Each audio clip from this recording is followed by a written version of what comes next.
నాకు రెండు తెలుగు రాష్ట్రాల్లో కూడా నచ్చనటువంటి ఒక ఊరు ఉందంటే అది చింతలపూడేనండి. ఎందుకని మీరు అడగొచ్చు. అది మా అత్తగారు ఊరు. మా నాన్నగారు చిలక చెప్పినట్టు చెప్పారండి.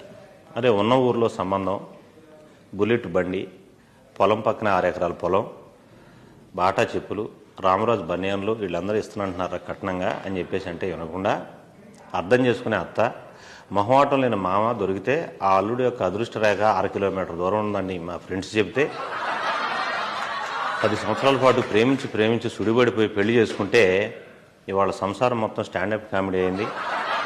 ఓపిక కాస్త ఓపెన్ అయిపోయింది 100% అండి.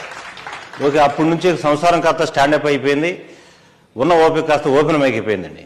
అయినా నేను చేసిన పొరపాటు ఏంటండి? సన్నాసి సిగ్గుండదో దరిద్రుడు దిక్కుండదు అన్నట్టు కాకపోతే ఏంటంటే అసలు నేను చేసిన తప్పేంటి, నేను చేసిన పొరపాటు ఏంటి నాకు అర్థం కావట్లేదు. అరే కట్నం వద్దు కనికరం కావాలన్నానండి, బండి కొనేవద్దు బట్టలు ఉతకలేనన్నానండి, కార్లు కొనేవద్దు కాళ్ళు నొక్కలేనన్నానండి, గౌరవం వద్దు గిన్నెలు తోలేను. ఇదే నేను చేసిన పొరపాటు. మొన్నండి దసరాకి పండక్కి ఇంటికి వెళ్తే మా మామగారు 1116 తీసి ఇచ్చారండి బట్టలు కొనుక్కోమని. ఏమొస్తాయండి 1000 రూపాయలకి? ఏంటి మామగారు ఏంటి ఈ పరిస్థితి? 1000 రూపాయలకి ఏమొస్తాయండి? ప్యాంటు కొంటే సొక్కా రావట్లేదు, సొక్కా కొంటే ప్యాంటు రావట్లేదు, ఏంటి ఈ పరిస్థితి అని చెప్పేసి అన్నప్పుడు, అల్లుడు గారు మీరు ఎందుకు ఇబ్బంది పడుతున్నారు? 1000 రూపాయలు అంటే ఏమనుకుంటున్నారు? మన చింతలపూడికి రాజమండ్రి నుంచి అద్భుతమైనటువంటి మోట్లోళ్ళు వస్తారు, వాళ్ళ దగ్గర మన ప్యాంటు షర్టు కొనుక్కుంటే ఇంకా 300 మిగులుతాయి అని చెప్పేసి అన్నాడు.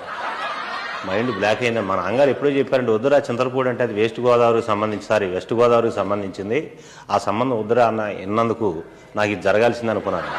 అన్నట్టుగానే మా మామగారు అద్భుతమైనటువంటి బట్టలు కొన్నాడండి. సేమ్ నిస్సార్ గారు వేసుకున్న ఎర్ర సొక్క కింద వేసుకున్నటువంటి బ్లూ ప్యాంట్ వేసి పండగ చేయమంటేనండి అందరం కలిసి కోడిపందాలకు వెళ్ళామండి.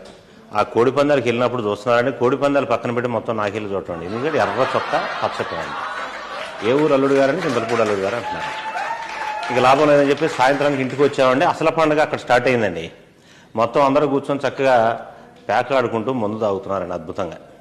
అసలు పండగ అంటే ఎట్లుండాలా అనిపించిందండి. వాస్తవానికి వేళకి వెళ్తే ఆ సన్నివేశం మాత్రం నాకు బాగా నచ్చింది.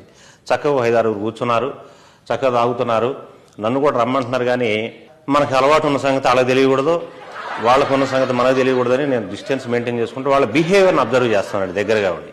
అంటే అసలు ఈ తాగుబోతుల యొక్క స్థాయిలు, దశలు ఎన్ని రకాలుగా ఉంటాయి అనేటువంటిది స్టడీ చేస్తా ఉన్నా ఆ టైంలో. ఎంత చక్కగా మాట్లాడుకుంటున్నారంటే వాళ్ళ ద్వారా నేను అబ్జర్వ్ చేసినటువంటి విషయాలు ఏంటంటేనండి, మొత్తం తాగుబోతుల్లో బాగా తాగుబోతులు అంటే వాళ్ళు ఏదో కించపరిచే మాటలు కాదండి, వాళ్ళు చాలా ఉన్నతమైనటువంటి వాళ్ళు మాట్లాడుకునే విధానం, వాళ్ళ యొక్క దశలు నేను అబ్జర్వ్ చేసినప్పుడు తాగుబోతుల్లో పికం, బకం, కర్ణస్య, కుంభకర్ణస్య అనే 4 దశలు నాకు బయటపడ్డాయండి. ఇది ఇప్పుడు వరకు ఎవరు చెప్పుండరో, ఏ పిహెచ్డీలు కూడా దొరకదో, నేను దగ్గర ఉండేటువంటి అబ్జర్వ్ చేసింది కాబట్టి మీకు చక్కగా వివరించగలుగుతున్నాను. పికం, బకం, కర్ణస్య, కుంభకర్ణస్య. పికం అంటే పిచ్చుక. మొదటి రౌండ్ వేసేటప్పుడు వాళ్ళ యొక్క హడావుడి ఎలా ఉంటుందంటే, బాబా నువ్వు చెప్పు, నువ్వు ఆర్డర్ నీకు వచ్చినాయి కదా డబ్బులు, నువ్వు చెప్పు చోటు తీసుకో, ఆర్డర్ తీసుకోరా. అరే వీడు తాగిన తర్వాత వీడి మాట మనం వెళ్ళలేమురా బాబు, చెప్తా ఇచ్చే ఇంత స్పీడ్ నడుస్తూ ఉంటుంది స్టార్టింగ్ పికం.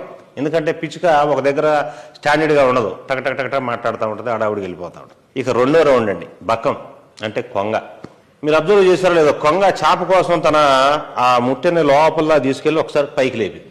సేమ్ ఇదే స్టేజ్ అక్కడ కనపడతా ఉంటుంది. రెండో స్టేజ్ మీరు అబ్జర్వ్ చేయండి ఈసారి ఎప్పుడన్నా మీరు కూర్చున్నప్పుడు అబ్జర్వ్ చేస్తే రెండో స్టేజ్లో అది కాదు బావా,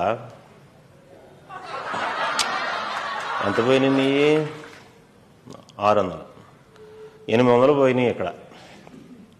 అట్లా తలకాయ కిందకి వెళ్తుంటుంది, పైకి వస్తుంటుంది, కిందకి వెళ్తుంటుంది, పైకి వస్తుంటుంది. 600. ఇది సెకండ్ స్టేజ్ అండి. ఇక మూడోది వచ్చేసరికి కర్ణస్య, అద్భుతమైన స్టేజ్ ఇది. అప్పుడు దాకా ఎవడు డబ్బులు తీయడు, ఈ కర్ణస్య స్టేజ్కి వచ్చిందా డబ్బులు తీరండి.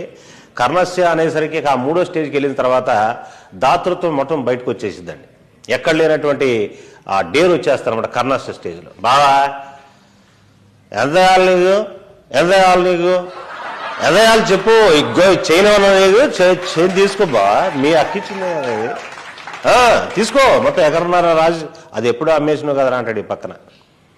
అట్లా మూడో స్టేజ్కి వచ్చేసరికి కర్ణస్య స్టేజ్. ఇక లాస్ట్కి వచ్చేసరికి కుంభకర్ణస్య అండి, అద్భుతమైన స్టేజ్ ఇది. ఇక ఎక్కడ పడ్డాడు అక్కడేనండి, పొరలటమే, వాళ్ళు ఎత్తుకొని తీసుకెళ్ళి ఇంటికాడ పెట్టడం.